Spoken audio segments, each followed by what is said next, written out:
Well, we've seen that the United States has activated the National Guard in 23 different states and is using military methods to suppress the current protests that are taking place about racial discrimination. So this has resulted in some quite incredible scenes like elderly people being pushed over or crowds being rammed by trucks. We've even seen the protests being described as domestic terrorism by the US political leadership as a way of justifying the military intervention. So from the very top down, we've even seen President Trump commenting that when the looting starts, the shooting starts, and he's not really doing his best to resolve the conflict, but has actually made statements that have made the conflict worse. Even today, the United States is an extremely unequal society in so many ways. It's not a good place to be a racial or ethnic minority. It's not a good place to be poor. It's not a good place to be a student.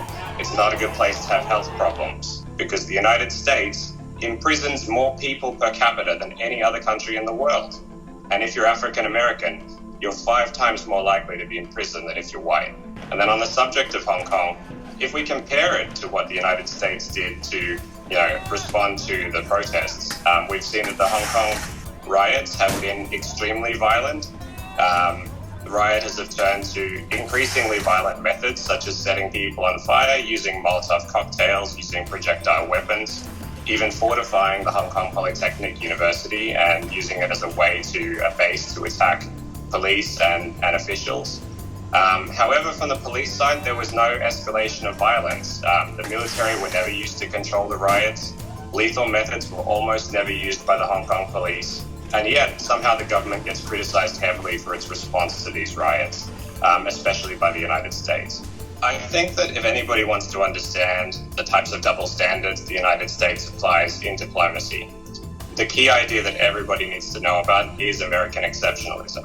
It's this idea that's deeply rooted in US political culture. And it basically says the US is not just an everyday country. It's not just one of many countries in the world.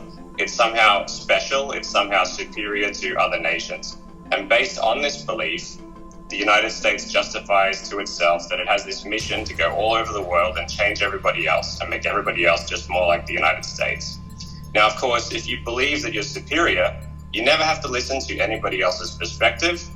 You never have to listen to criticism.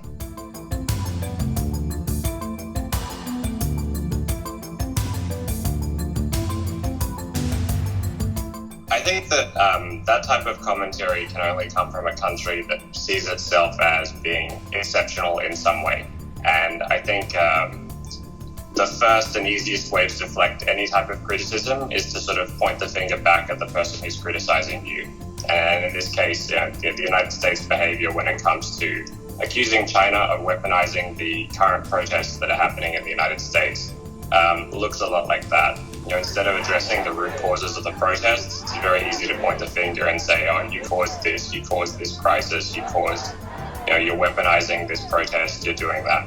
I don't think there's any evidence whatsoever of any of these things, most importantly. There's no evidence that China caused the COVID crisis or caused the United States economy to collapse. And there's also no evidence that China is funding or supporting the protest movement. For example, the way the United States funds and supports the protest movement in Hong Kong. There's no internal interference of that kind. So I think it's kind of strange that the United States political leadership would make those accusations.